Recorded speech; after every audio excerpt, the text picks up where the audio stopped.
Buenas tardes. A continuación vamos a hablar sobre el primer tema. El tema que vamos a ahondar es conocer o introducir, conocer los estados financieros, las relaciones entre costo, volumen y utilidad, para qué sirven estas herramientas y qué se pueden usar en una empresa, un emprendimiento, inclusive hasta una ONG.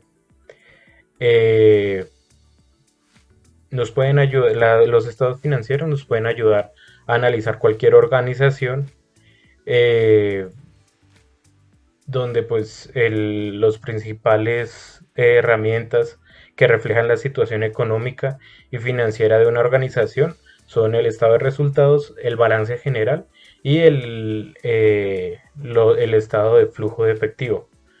Para un emprendimiento, por ejemplo, sirven para poder revisar el entender si el negocio está siendo rentable y si los ingresos cubren los costos.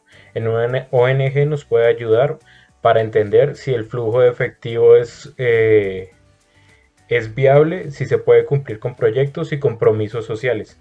Y en una empresa establecida nos pueden ayudar para generar, eh, para dar muestra de los activos, pasivos y patrimonio, ayudando a evaluar la solvencia y capacidad de crecimiento.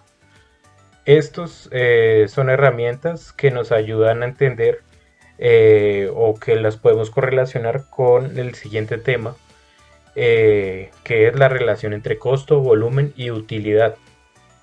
Esta relación permite entender cómo los costos fijos y variables junto al volumen de ventas afectan las utilidades, que se basan en el análisis de los costos fijos, que son gastos que no cambian, que son fijos mes a mes, como pago de salarios, renta, etcétera. Costos variables que cambian dependiendo a las ventas, como son los insumos, volumen, la cantidad de unidades vendidas según sea el objeto de la empresa, y la utilidad, que es la ganancia después de cubrir los costos. Para esta necesitamos ayudarnos de una fórmula clave, que es el punto de equilibrio en unidades, que está por costos fijos sobre el precio de venta por unidad menos el costo variable por unidad. ¿Para qué nos sirve esto? Para tomar decisiones basadas en esta relación.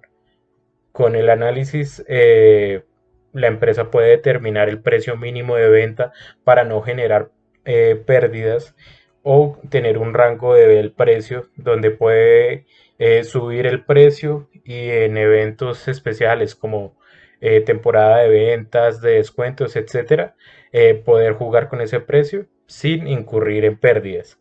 Identificar si debe aumentar el volumen o reducir los costos para alcanzar sus metas de utilidad. Evaluar cómo afecta una inversión en maquinaria o en otro factor de la empresa, para reducir costos variables. Ejemplo práctico para poder asociar estos conceptos podría ser crear el escenario en el que usamos una pequeña cafetería, que queremos evaluar su punto de equilibrio y analizar si podría mejorar sus utilidades a raíz de estos. Esta cafetería cuenta con unos costos fijos mensuales de $2,000, que está ahí, rentas, salarios y servicios. Costos variables por unidad, que sería $1,5 en ingrediente para preparar una taza de café u otros insumos. Y el precio de venta por cada taza de café son $4.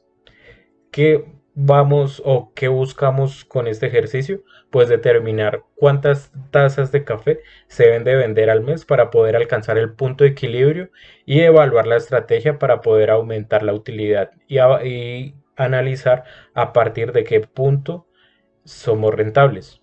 Lo primero pues que se debe hacer es calcular el punto de equilibrio, que usamos la fórmula donde que mencionamos anteriormente, que es costos fijos sobre el precio por unidad menos el costo variable por unidad. Analizando los resultados, podemos ver que la cafetería necesita vender al menos 800 tazas de café al mes para cubrir todos sus costos y no tener pérdidas. Estos 800 tazas de café es el punto de equilibrio. A partir de estas 800 tazas de café tiene utilidades. Si la cafetería vende 1200 tazas al mes, ¿cuánto ganará?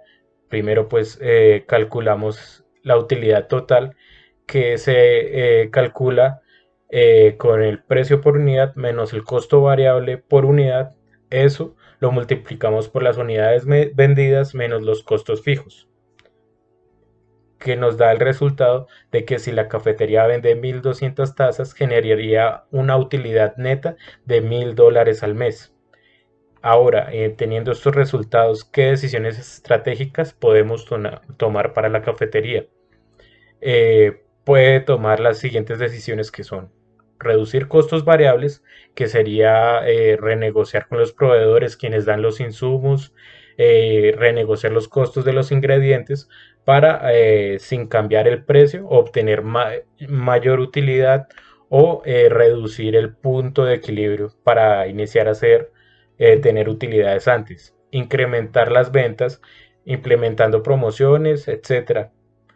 Aumentar el precio de venta si se percibe que los clientes están dispuestos a pagar más. Vamos a explorar los sistemas de administración de costos, incluyendo el costeo basado en actividades o ABC, y cómo estas herramientas son fundamentales para la gerencia financiera y en la toma de decisiones estratégicas.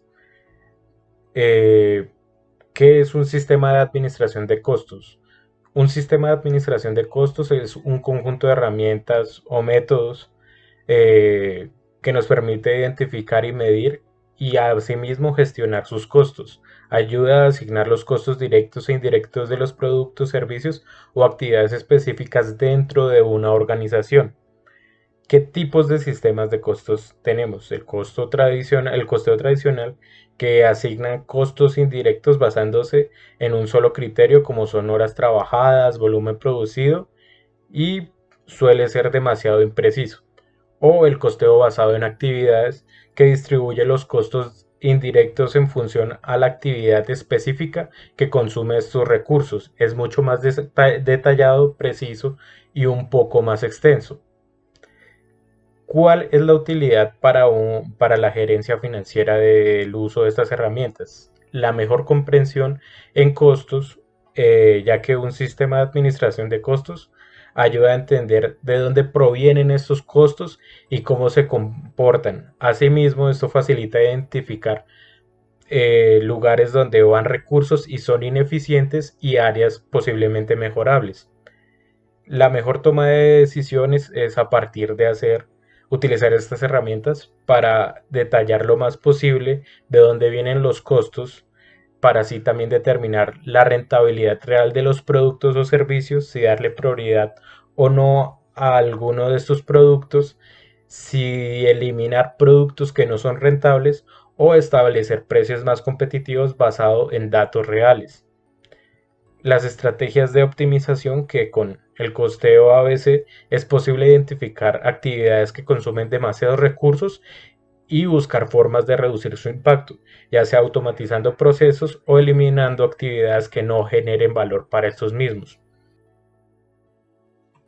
A continuación, vamos con el tema de planeación financiera, presupuesto y eficiencia presupuestal. El proceso de presupuestación es muy importante y se usa para evaluar presupuestos, comparándolos con costos y gastos reales. En particular, hablaremos sobre presupuesto maestro, presupuestos flexibles y el análisis de variaciones. ¿Por qué es relevante? La presupuestación no solamente es una herramienta financiera, sino también una guía estratégica para ayudar a las organizaciones a planificar y controlar sus recursos. Eh, Diferentes partes de la actividad se pueden ver beneficiadas por la presupuestación. Hay presupuestación en ventas, compras, presupuestación de costos de las ventas, presupuesto de inventario final, presupuesto de gastos operativos, Esto compone después un estado de resultados presupuestado que va después anclado a un presupuesto de capital, un presupuesto de efectivo para finalmente un balance general presupuestado. Todo esto pues eh, hace parte de presupuestación operativa y presupuestación financiera. ¿Qué factores se pueden ver proyectados? Ingresos operacionales, gastos fijos y rentables, rotación de cartera, inventarios y proveedores, CAPEX, CAPEX de mantenimiento, perfil de la deuda, factores macroeconómicos, capitalizaciones, políticas de dividendo, etcétera. Cuentas de pagar y cobrar a vinculados. ¿Con qué finalidad realmente nosotros presupuestamos como administradores? Eh, Nosotros presupuestamos para usar o usamos la presupuestación como una herramienta que nos ayude a la función de planeación y control. Es un plan de financiero que puede ayudarnos a controlar los costos, ingresos y gastos en un periodo determinado fijo, que pues nos trae varias ventajas como la formalización de la planeación, un marco para poder juzgar el desempeño, que esto aumenta y mejora la comunicación y coordinación, ayuda a anticipar necesidades de recursos y establecer metas alcanzables, alinea las actividades de diferentes áreas para poder trabajar hacia un objetivo común, permite controlar el desempeño real con lo planeado, identificando desviaciones y áreas de mejora.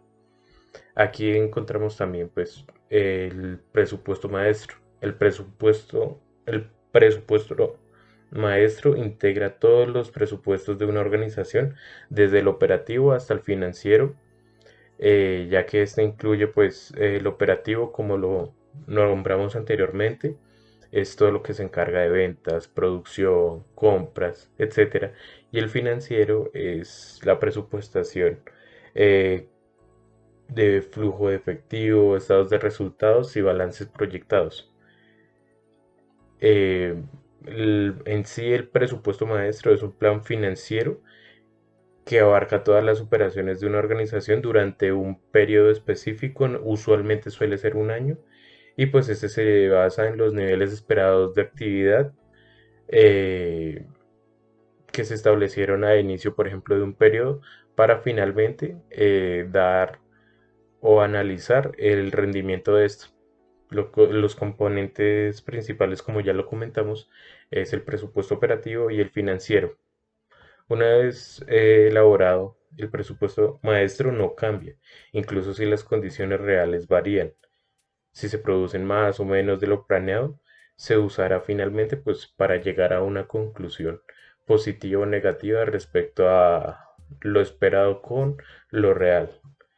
Un ejemplo pues podría ser que la proyección de vender 100.000 unidades en una organización durante un año se basa pues en el cálculo que se hicieron con respecto a años anteriores.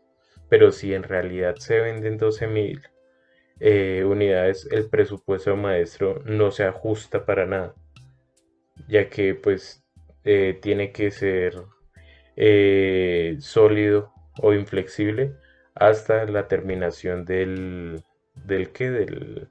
periodo de evaluar y no se ajusta para reflejar estos cambios. También pues tenemos el presupuesto flexible que se ajusta a los costos y gastos planeados en función de niveles reales de actividad. Esto lo hace más útil para evaluar un desempeño real.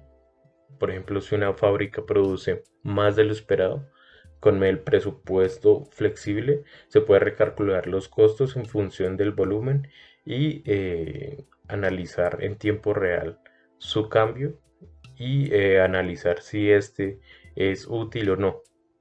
El presupuesto flexible se adapta a diferentes niveles reales de actividad, a diferencia del maestro, que recalcula en función del volumen de producción o ventas efectivamente alcanzadas. el presupuesto flexible permite una mayor comparación entre lo presupuestado y lo real, ya que toma en cuenta las condiciones actuales. El cálculo basado en el comportamiento de los costos, de que son los costos fijos, que permanecen constantes sin importar el nivel de actividad, y los variables que se ajustan proporcionalmente según el nivel real de actividad. Una vez pues que ya entendemos la diferencia entre los dos tipos de presupuesto que manejamos, el presupuesto maestro y flexible, podemos conocer el análisis de variaciones, que es la comparación de costos y gastos presupuestados con los reales para identificar diferencias significativas. Tenemos el tipo de variación de costos, que es la diferencia entre costo presupuestado y real, variación de eficiencia, que es la relación entre el uso de recursos de producción, el presupuestado y el real, y la variación de ingresos, que es la diferenciación entre los ingresos presupuestados y reales. El uso práctico para esto es ayudar a identificar si las desviaciones se deben a factores internos, mala gestión, etcétera, o externos, como la fluctuación del mercado. Para la presupuestación podemos incurrir o usar ejercicios donde podemos ver diferentes cuentas como unidades, ventas, costos variables, contribución marginal, costos fijos, costos totales y utilidad operativa, en este caso pérdida. Y en estas ver eh, el costo real, que es el primero de cada una de estas, el presupuesto maestro y la variación del presupuesto maestro, que es la diferencia entre la operación real y el presupuesto maestro, que es el número 2.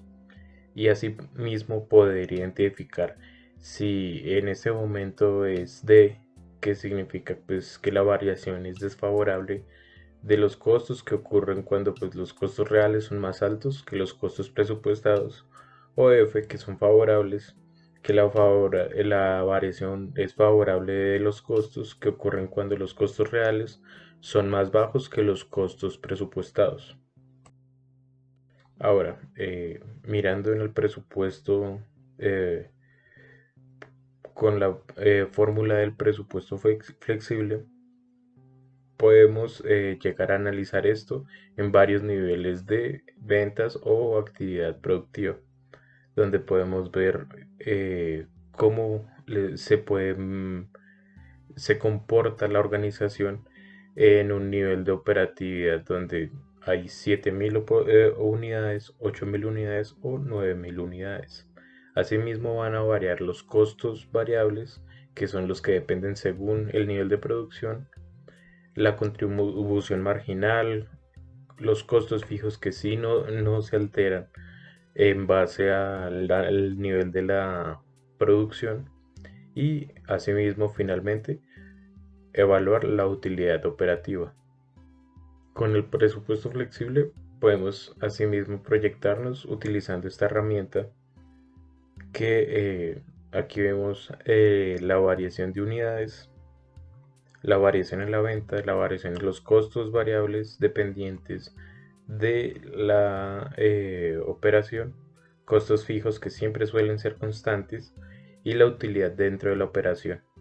Dentro de todas estas variaciones, con el uso del análisis de las variaciones, podemos ver los resultados reales en el nivel de actividad real, las variaciones al presupuesto flexible, que son iguales a la diferencia entre la cuenta 1 y la cuenta 3, el presupuesto flexible para la actividad en venta real, las variaciones de la actividad de ventas, y finalmente lo podemos comparar con el presupuesto maestro para llegar a evaluar y tomar decisiones en base a lo que nos muestra la operación acá.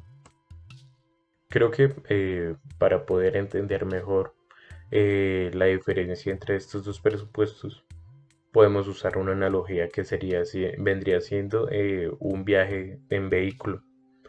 El presupuesto maestro es como calcular el costo total del viaje suponiendo que conducirás exactamente 500 kilómetros, incluido combustible, comida, hospedaje y demás estimados.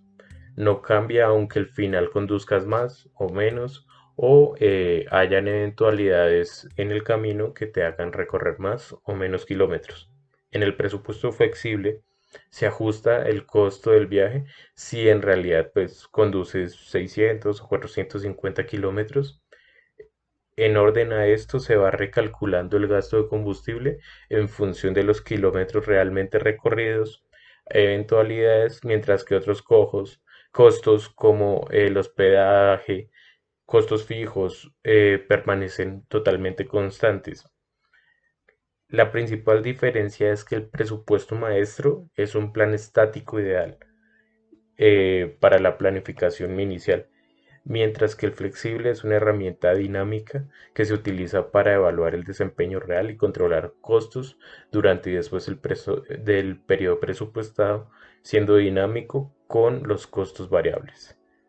Ambos son completamente indispensables en la gestión financiera.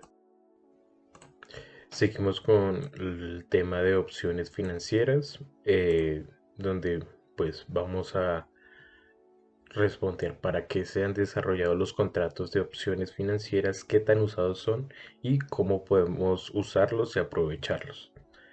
Las opciones financieras son un instrumento de derivados que otorgan a su tenedor el derecho, pero no la obligación de comprar o vender un activo subyacente en un precio determinado. ¿Qué importancia tiene esto? Las opciones son fundamentales para el manejo de riesgos financieros y especular sobre el movimiento del mercado, desempeñando un papel esencial en los mercados financieros y estrategias corporativas. Pero realmente, tal cual que son las opciones financieras. Una opción es un contrato que se otorga a su comprador, que otorga la opción de compra, call, que es el derecho de comprar un activo subyacente, o la opción de venta, que es un put, que es el derecho a vender un activo subyacente. Eh, ¿Cuáles son los componentes claves de este tipo de contrato? El activo subyacente, que es el instrumento sobre el cual se basa la opción. Si son acciones, bonos, materias primas, índices, etcétera. Precios de ejercicios o strike, que es el precio al que se puede comprar o vender el activo. Fecha de vencimiento, el límite del tiempo que tiene el contrato para que se ejerza la opción. La prima de opción, que es el precio que paga el comprador para adquirir la opción. ¿Qué tipos de opciones tenemos según el ejercicio? Tenemos opciones que se dan en el mercado europeo o en el mercado americano. ¿En qué se diferencian? En que las europeas solo se pueden ejercer en la fecha de vencimiento. En cambio, las americanas se pueden ejercer en cualquier momento antes de la fecha de vencimiento. También pues hay otras diferencias entre lo que es, por ejemplo, el horario en el que está abierto el mercado y en el que se puede ejercer, entre otras diferencias. El valor de estas opciones. Hay varios factores que afectan el valor de una opción, que es el precio actual del activo subyacente, el precio de ejercicio, la volatilidad del activo subyacente, el tiempo restante hasta el vencimiento y la tasa de interés libre de riesgo. ¿Qué, qué conceptos tenemos que tener claros ahí? Que el valor intrínseco es la diferencia entre el precio del activo subyacente y el precio del ejercicio. También el valor temporal, el valor adicional debido al tiempo restante hasta el vencimiento. Supongamos que tenemos una opción de compra sobre una acción cuyo precio actual es de 50 pesos, con un precio de ejercicio de 45 pesos. Eso quiere decir que el valor intrínseco es los 50 pesos del precio actual menos los 45 pesos del precio de ejercicio, lo que nos da un igual de 5 pesos. Si faltan 3 meses para el vencimiento del valor temporal, podría agregar otros, supongamos, otros 3 pesos, haciendo un total de la prima que sea de la diferencia y el tiempo que sea un total de 8 pesos. Pero ¿para qué nos sirven las opciones? Para ejercer algo llamado cobertura hedging, eh, que las empresas o inversiones usan para protegerse contra movimientos adversos de los precios, como por ejemplo las aerolíneas que compran opciones de compra en el petróleo para poder ayudarlos a fijar precios máximos y protegerse en caso de que el mercado pronostique un aumento de costos en el combustible. También en caso de la especulación, los inversionistas buscan ganancias apostando a los movimientos del precio del mercado del activo subyacente. No solamente tienen que ser positivos, sino también pueden apostar y ganar con el desplome o la bajada de los precios del mercado. Por ejemplo, pues comprar una opción de compra esperando que el precio suba, pues como usualmente el mercado tiende a subir, o por ejemplo hay gente que gana dinero durante crisis económicas. Estrategias combinadas. La combinación de opciones entre splits y straddles para maximizar los beneficios en escenarios específicos. Un caso práctico que podemos utilizar para poder interpretar mejor eh, sería creando el escenario en el que un inversionista cree que las acciones de una empresa tecnológica actualmente en 100 pesos subirán debido al lanzamiento de un nuevo producto, pero este no quiere arriesgar demasiado capital. Entonces genera una estrategia, compra una opción de compra, un call, con un precio de ejercicio de 105 pesos y una prima de 5 pesos. ¿Qué resultados posibles podría tener este inversionista al momento del vencimiento? Si el precio de acción sube a 120 pesos, incurriría en una ganancia que serían los 120 eh, menos los 105 de precio de ejercicio, menos los 5 pesos de prima. Esto le da un igual a 10 pesos de ganancia por acción. En caso de que la acción caiga por debajo de los 105 pesos de precio de ejercicio, tendría una pérdida controlada de solo el pago de la prima, que tendría una pérdida de 5 pesos. En conclusión, las opciones limitan las pérdidas potenciales, mientras que ofrece una ganancia ilimitada si el precio sube significativamente. Las opciones llegan a ser herramientas muy flexibles que pueden ser usadas para la especulación y el gestionamiento de riesgos. Entender cómo funcionan y qué factores afectan su valor es crucial para tomar decisiones financieras estratégicas o en el momento en que se incurra en la especulación. En un entorno financiero tan dinámico, las opciones permiten a las empresas y a los inversionistas responder de manera efectiva a la incertidumbre, a alteraciones del mercado como vemos actualmente, que llegan a tomar nada más meses en modificar totalmente el mercado y aprovechar oportunidades de mercados emergentes o cambiantes. Bueno, en este momento que ya tenemos más o menos claros varios conceptos en la gerencia financiera, eh, quisiera nuevamente fijarnos en los estados financieros, entender cuáles son las principales cuentas dentro de estos. En los estados financieros eh, podemos encontrar el estado de resultados, donde sus principales cuentas son los ingresos operacionales, costos y gastos, actividad no operacional y resultado operacional y neto.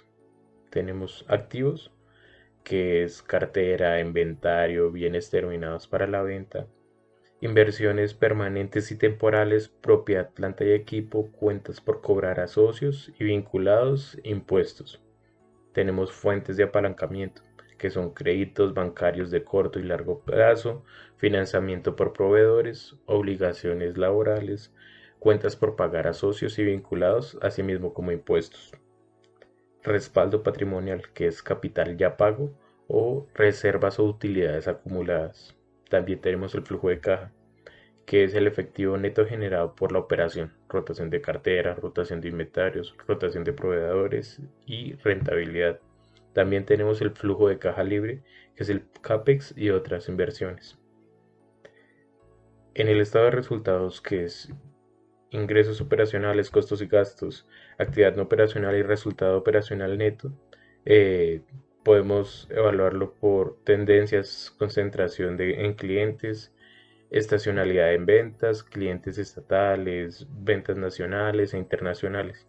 Podemos evaluar costos de ventas, interferencias TRM, commodities, incremento del costo variable unitario, etcétera, etcétera.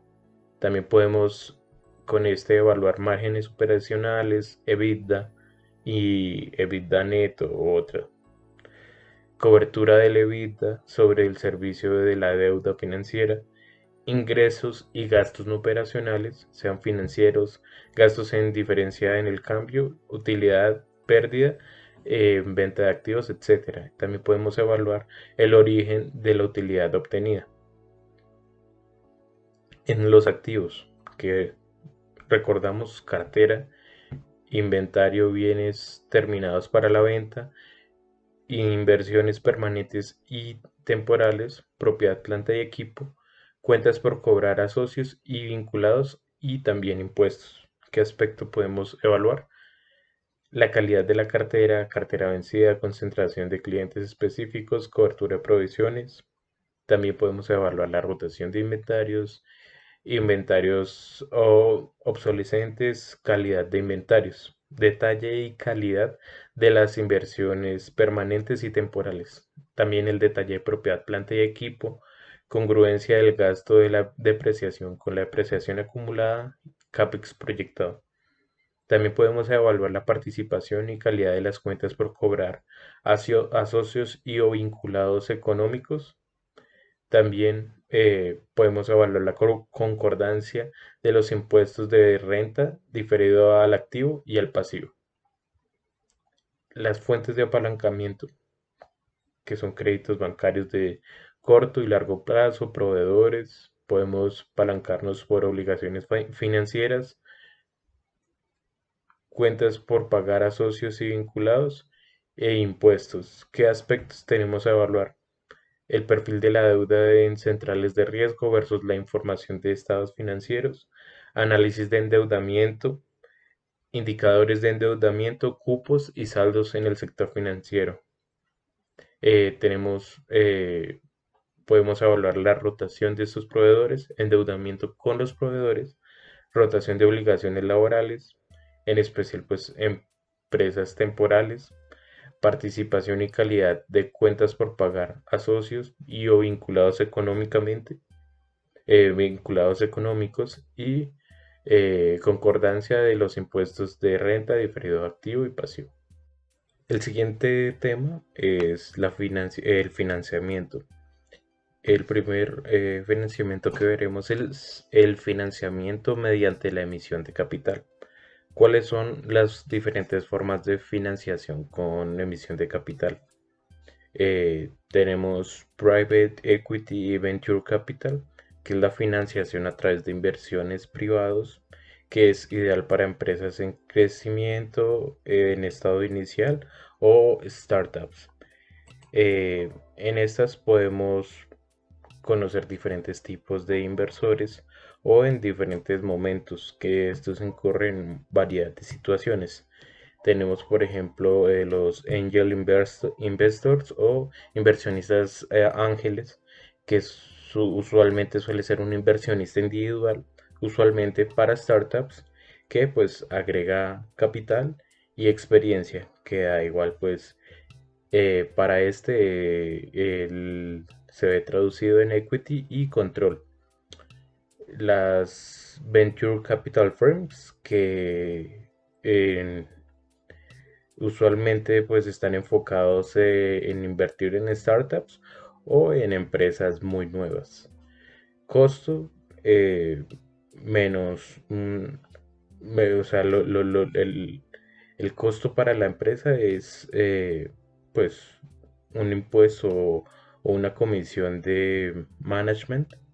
Lo que aportan es pues dinero más experiencia y pues usualmente pues aportes extraordinarios. private equity firms que pues se enfocan en empresas existentes con cierto trayecto o usualmente pues con algún producto prometedor o estrella. Cobran o tienen un costo para la empresa de un annual management fee y carried interests. Eh, Esto pues a ellos aportan capital más experiencia y se retribuyen un porcentaje de equity y el control dentro de la empresa. Usualmente aportan más de 2 millones o aportan bastante al capital de las empresas que ya tienen trayectoria. Existen institutional investors, que son fondos de pensiones, compañías de seguros, entre otros, inversiones directas en empresas existentes o inversiones indirectas en venture capital y en private equity. Son aportes variables que puede ser dentro de una participación hasta control o control mayoritario de la empresa.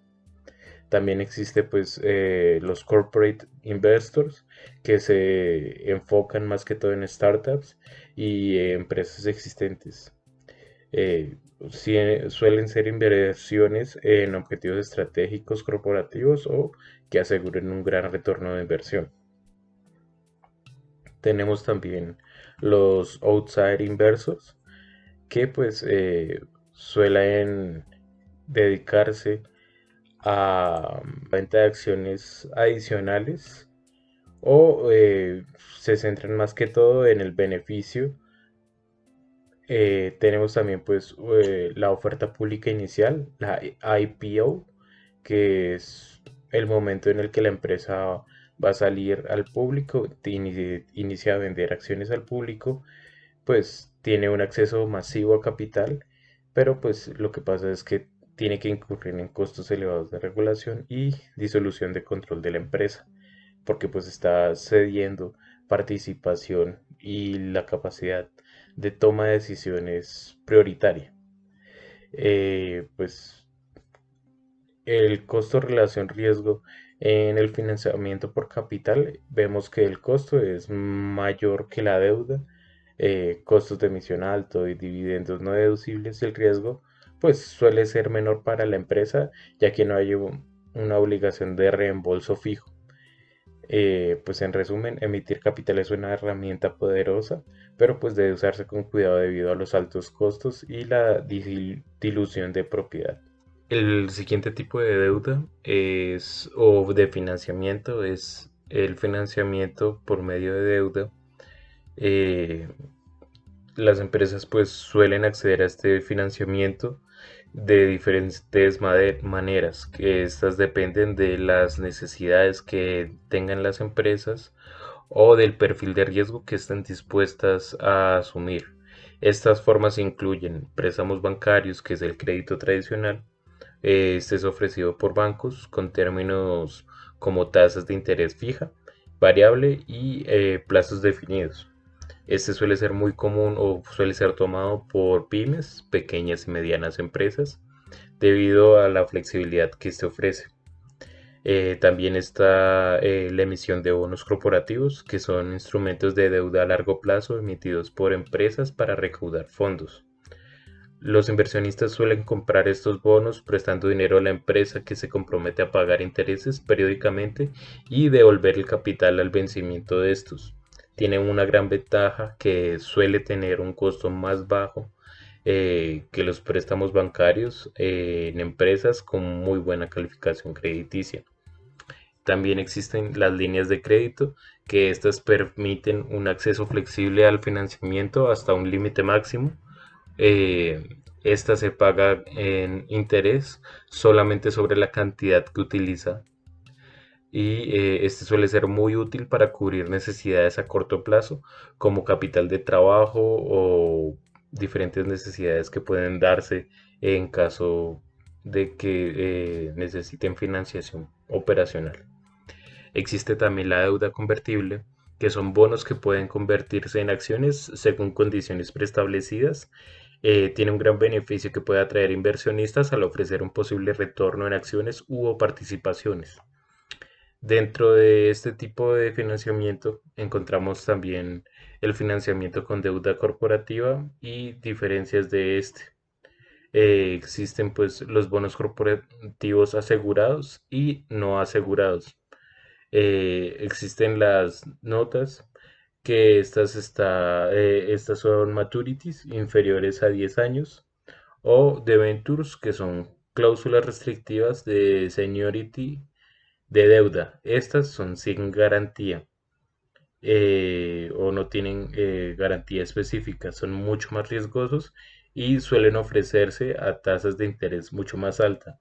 Con garantía encontramos los mortgage bonds, que suelen estar asegurados con bienes inmuebles, los asset-backed bonds, que suelen estar asegurados con diferentes tipos de activos en propiedad de la empresa.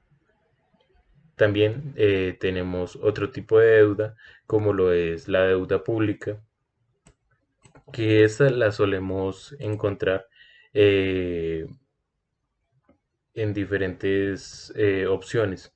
Bonos domésticos que suelen ser emitidos por una entidad local o un gobierno local. Suelen ser transados en el mercado local, venderse en moneda local y suele ser comprado por extranjeros. Esto tiene una ventaja ya que es considerado de bajo riesgo, ya que está respaldado por un gobierno u por tesoro, por ejemplo. Bonos extranjeros. Este suele ser emitido por una entidad extranjera u un gobierno extranjero, transados en mercados locales, en moneda local y dirigido a inversionistas locales.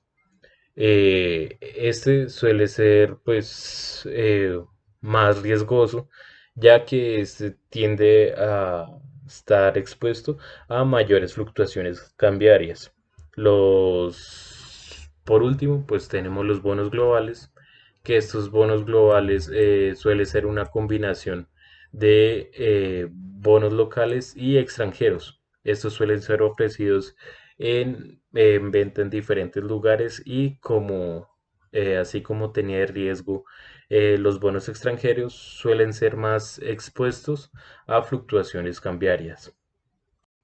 El siguiente tipo de deuda suele ser o es la deuda privada.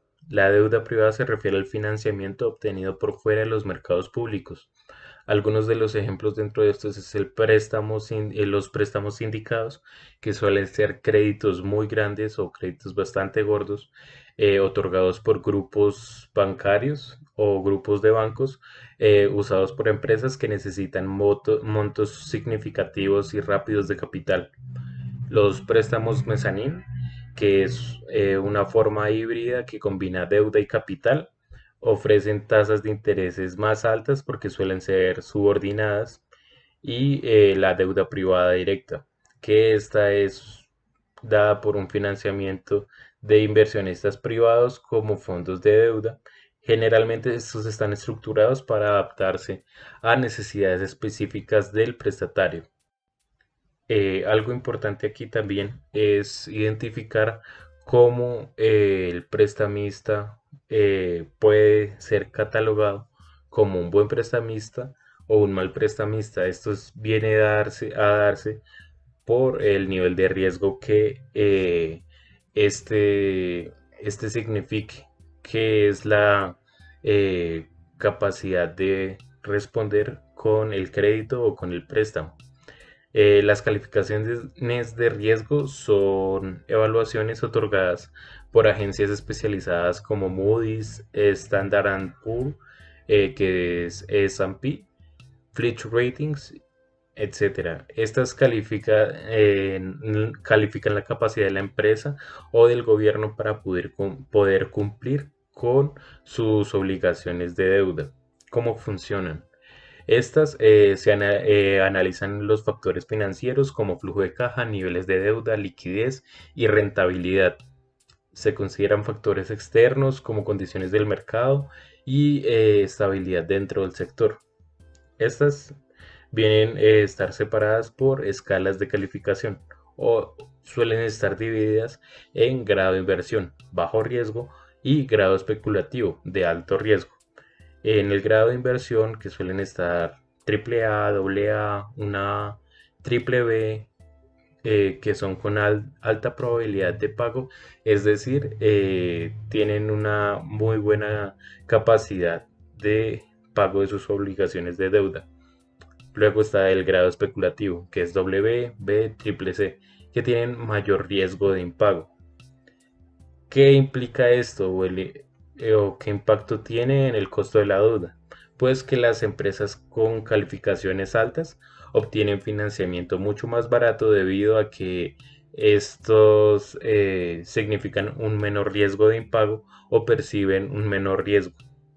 Las empresas con calificaciones más bajas enfrentan tasas de interés mucho más altas debido al riesgo que implica. Bueno, el último tema de financiamiento, eh, encontramos el leasing. Y bueno, pues, ¿qué viene siendo el leasing?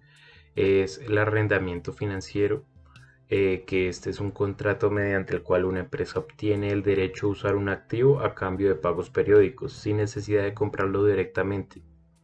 Este es un mecanismo o es una alternativa al endeudamiento tradicional y este se clasifica en dos tipos principales. El primero, que es el leasing operativo, que es similar al contrato de un alquiler. El arrendador retiene la propiedad del activo y el arrendatario lo usa por un periodo limitado. El ejemplo, pues, arrendar equipos tecnológicos que necesitan renovarse periódicamente, eh, y pues esto inflige pues una gran ventaja, que es la flexibilidad y menores compromisos a largo plazo. O el leasing financiero, que este pues es de capital, que es un contrato a largo plazo donde el arrendatario asume la mayoría de los riesgos y beneficios asociados a este activo. Similar a un préstamo, al final del periodo el arrendatario puede comprar el activo por un valor residual. El ejemplo pues puede ser maquinaria amarilla, maquinaria industrial o un vehículo. Ahora viene pues la pregunta, que vea conociendo qué es el leasing: ¿es mejor arrendar o endeudarse? La decisión pues entre arrendar o endeudarse depende de varios factores, que es como por ejemplo las ventajas del leasing, que es menor de desembolso inicial, no se requiere un pago muy grande, significativo al inicio, lo que conserva la liquidez para otras necesidades. El leasing también influye en unas deducciones fiscales, los cuales los pagos de arrendamiento suelen ser deducibles de impuestos, la flexibilidad, que es ideal para activos que tienen rápida obsolescencia o un uso temporal, y evita los riesgos de la propiedad. La empresa pues no asume riesgos relacionados con depreciación o el mantenimiento a largo plazo. Ahora también vemos las ventajas de endeudarse, que es la propiedad del activo, que la empresa adquiere el activo al final del periodo del préstamo, lo que genera un valor de patrimonio. El costo más bajo a largo plazo. Aunque el leasing puede ser más conveniente a corto plazo, endeudarse suele ser más barato si el activo se usará durante un muy largo tiempo o un periodo a largo plazo. Este también da la libertad de un mayor control, ya que la empresa tiene control total sobre su uso y disposición del activo. ¿Cómo sería mejor tomar la decisión entre endeudarse o pues hacer leasing, arrendar o endeudarse? Evaluar la naturaleza del activo, si el activo tiene una vida útil corta o es propenso a la obsolescencia, el leasing es preferible. Si es tecnología, ese tipo de cosas.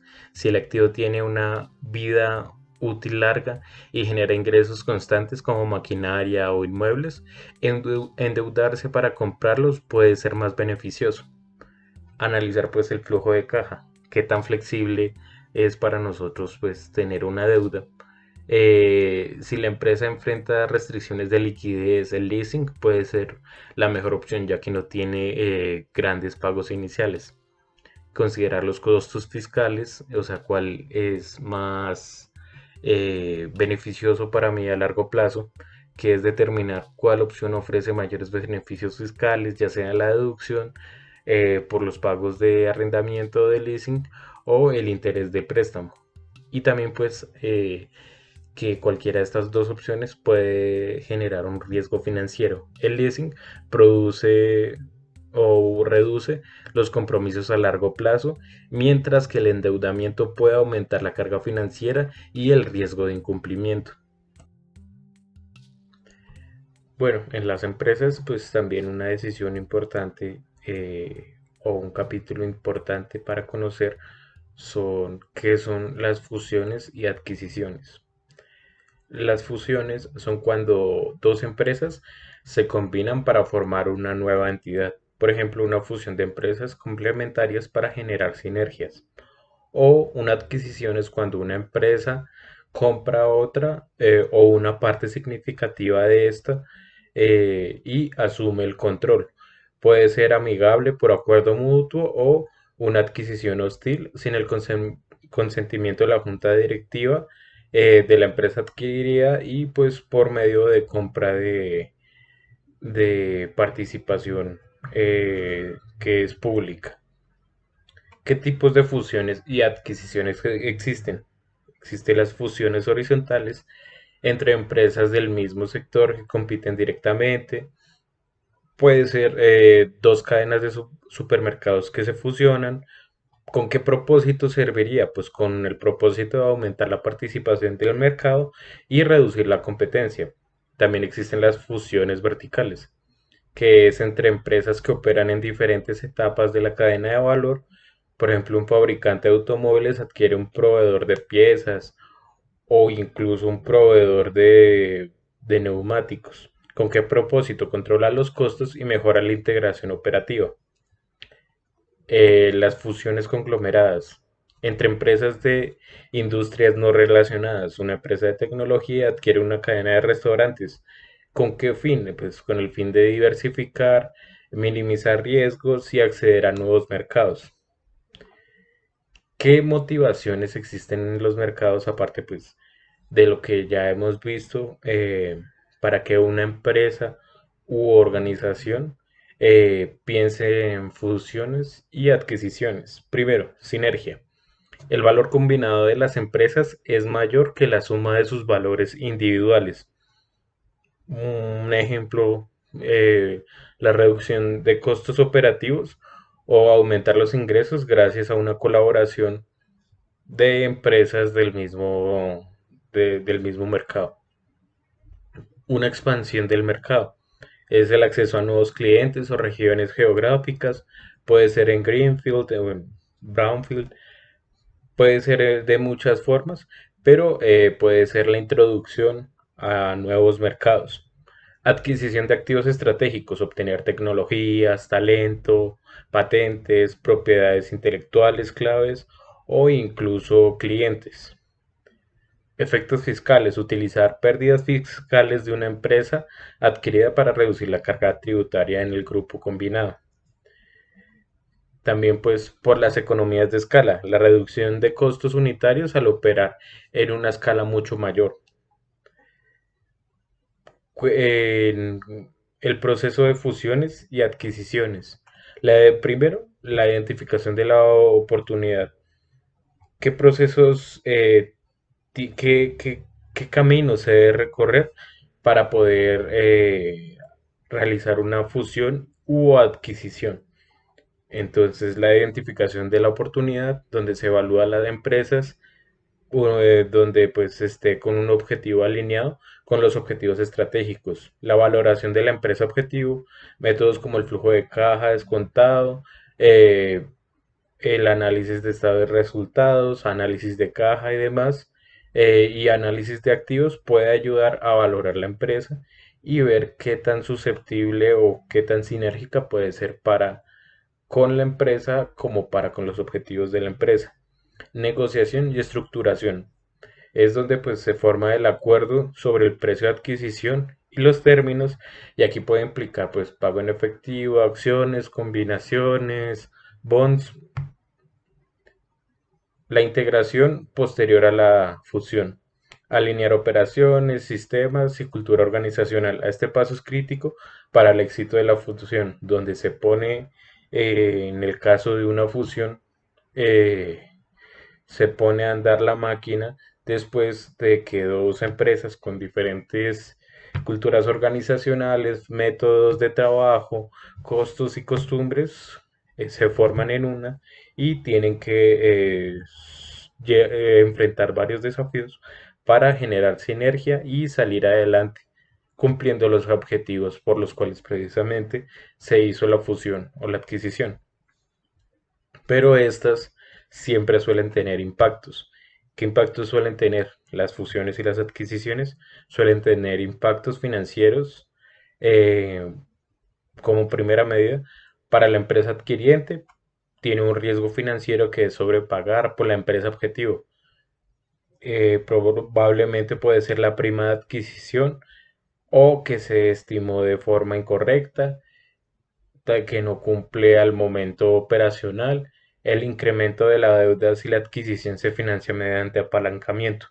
Otro de los riesgos puede ser para la empresa adquirida, donde los accionistas suelen beneficiarse, ya que el precio de compra incluye pues una prima sobre el valor de mercado.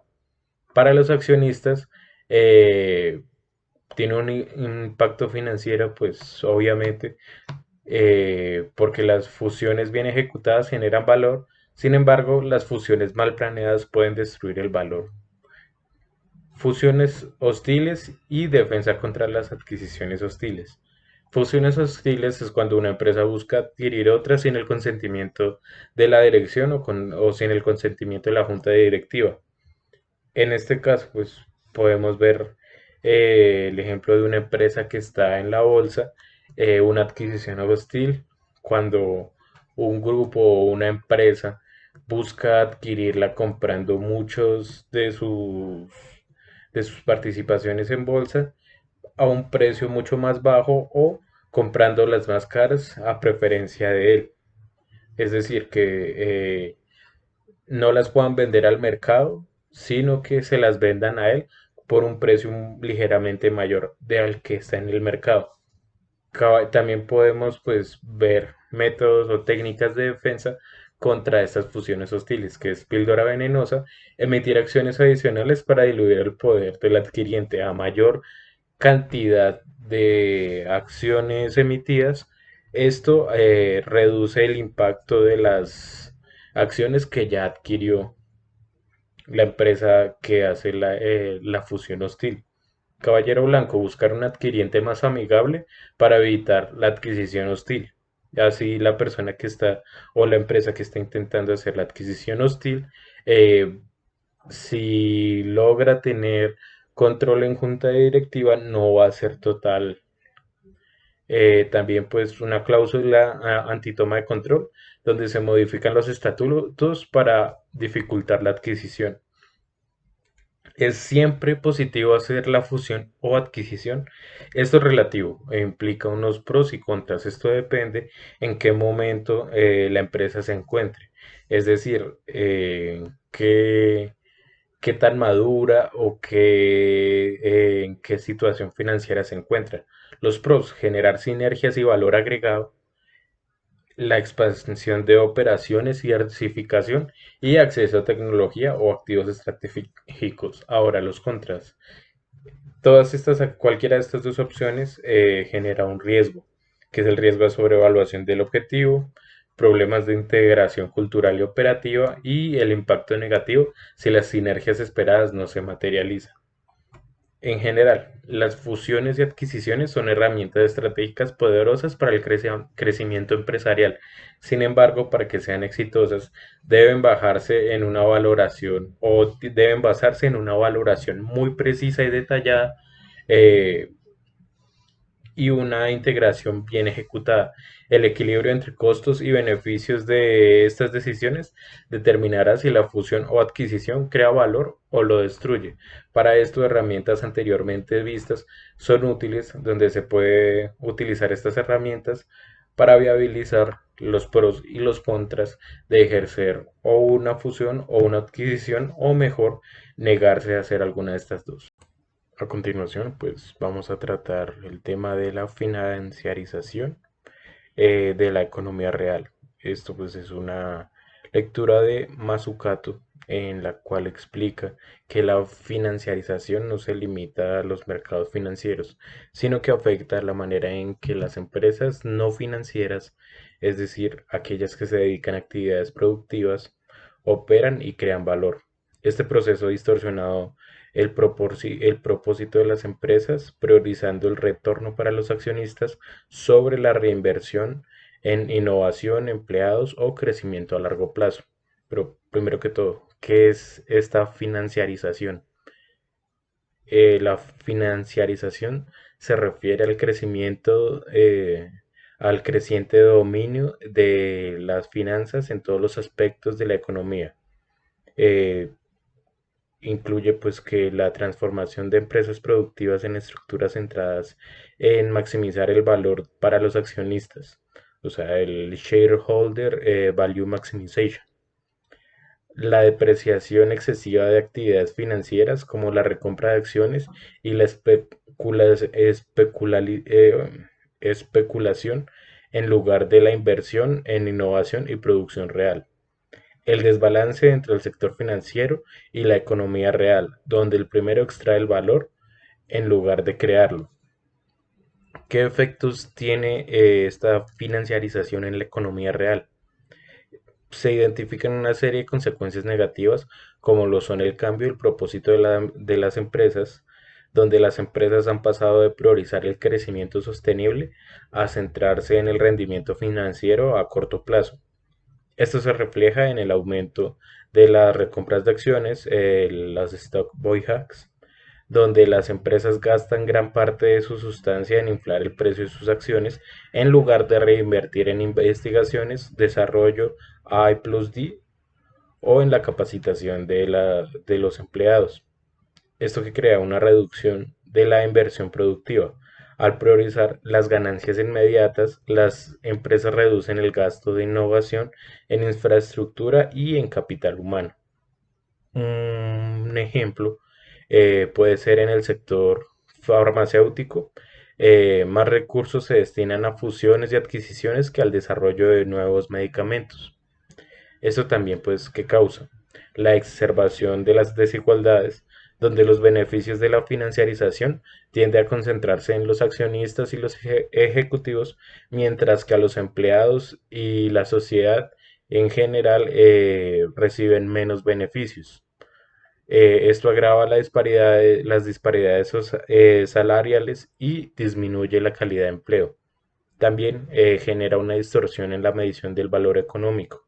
La financiarización amplía la confusión entre la creación de valor, o sea, generar riqueza real, y la extracción de valor, que es la transferencia de riqueza existente.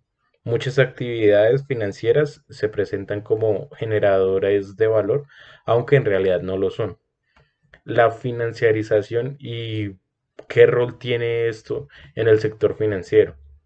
En,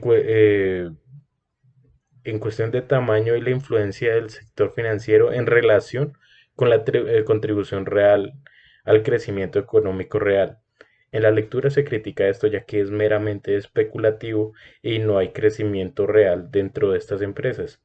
Existe un crecimiento en el sector financiero desde la década de 1980, donde los beneficios corporativos del sector financiero han crecido significativamente, mientras que los sectores productivos han perdido relevancia.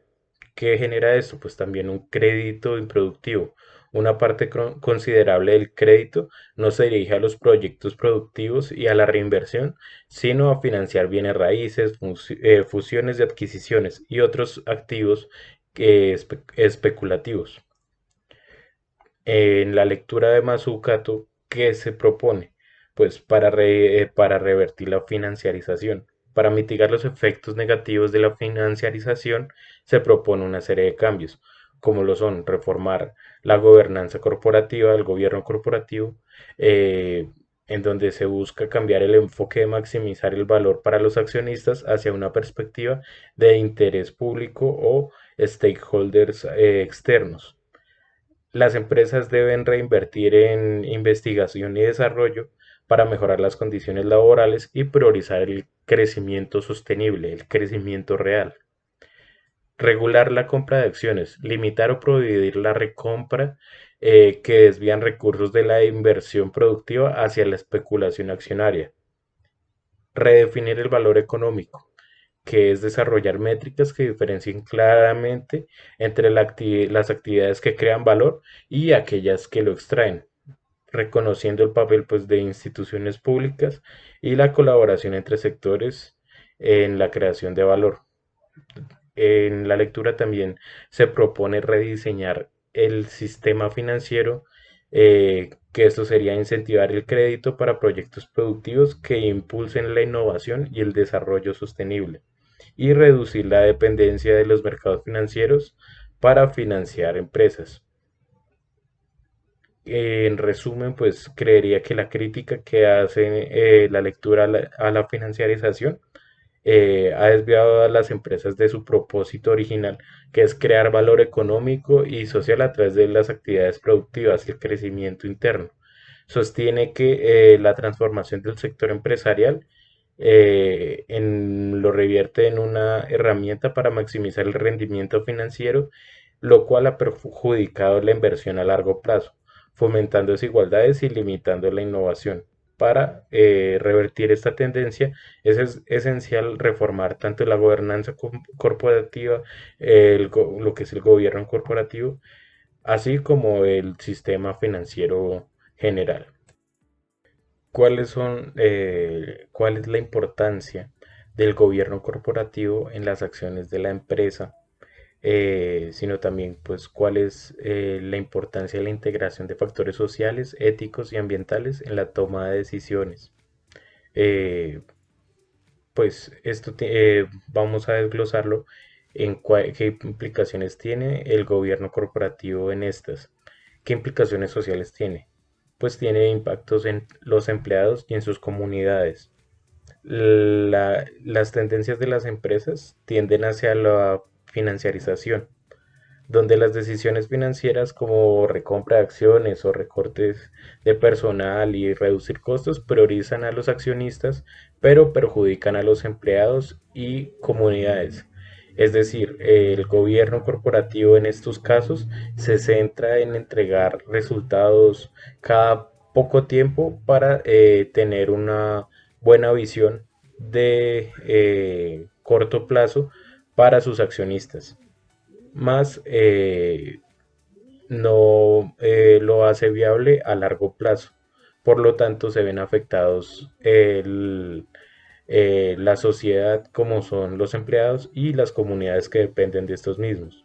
También se debe destacar la importancia de equilibrar las distribuciones de los beneficios considerando a todos los stakeholders involucrados dentro de las corporaciones, las empresas o las organizaciones. Esto incluye las decisiones sobre salarios justos, generación de empleo y los beneficios sociales derivados a las actividades empresariales. También, ¿qué genera esto? Desigualdades económicas por precisamente la priorización del valor para los accionistas. Esto puede generar desigualdades limitando la redistribución de los beneficios hasta sectores menos privilegiados o primarios de las empresas, como nuevamente llegan a ser los empleados y las comunidades que los rodean. Influye la buena gobernanza empresarial en los demás stakeholders. También esto acude a las implicaciones éticas que tiene esto, la transparencia y la gobernanza. El propósito empresarial debe alinearse con la creación de valor real y no la extracción de valor. Esto implica mayor transparencia en las operaciones financieras para evitar prácticas que beneficien a pocos a costa del trabajo de los demás. También se subraya la importancia de una gobernanza ética, especialmente en cuanto a las fusiones y adquisiciones y otras decisiones de gran impacto financiero para prevenir conflictos de interés y garantizar la equidad. También en cuanto a las decisiones responsables, las decisiones financieras deben estar guiadas por principios éticos como no priorizar las ganancias a corto plazo si esto perjudica el bienestar de los empleados, clientes o el medio ambiente. Es decir, o un ejemplo sería como evitar inversiones en industrias que promuevan prácticas laborales de explotación o dañen las comunidades vulnerables. También esto, ¿qué otras implicaciones tiene? Pues tiene implicaciones ambientales. En cuanto a la sostenibilidad y gerencia financiera, se señala la necesidad de dirigir las inversiones hacia sectores que promuevan la transición energética y las prácticas sostenibles. Esto incluye incentivar tecnologías limpias y modelos de negocios que minimicen la huella ambiental, así también como el análisis de los costos ambientales, incluir esto como parte integral de las decisiones financieras, incorporando esto dentro de los indicadores ESG, que traduce Environmental Social Governance. También entender los costos ocultos del impacto ambiental. Muchas empresas no tienen en cuenta los costos ambientales indirectos dentro de sus actividades. Por ejemplo, la contaminación o la explotación de recursos naturales. Invertir estas prácticas y volverlas sostenibles, aunque inicialmente sea costoso, puede resultar financieramente beneficioso a largo plazo debido a la reducción de riesgos regulatorios, una mejor reputación y un mayor acceso a mercados más conscientes.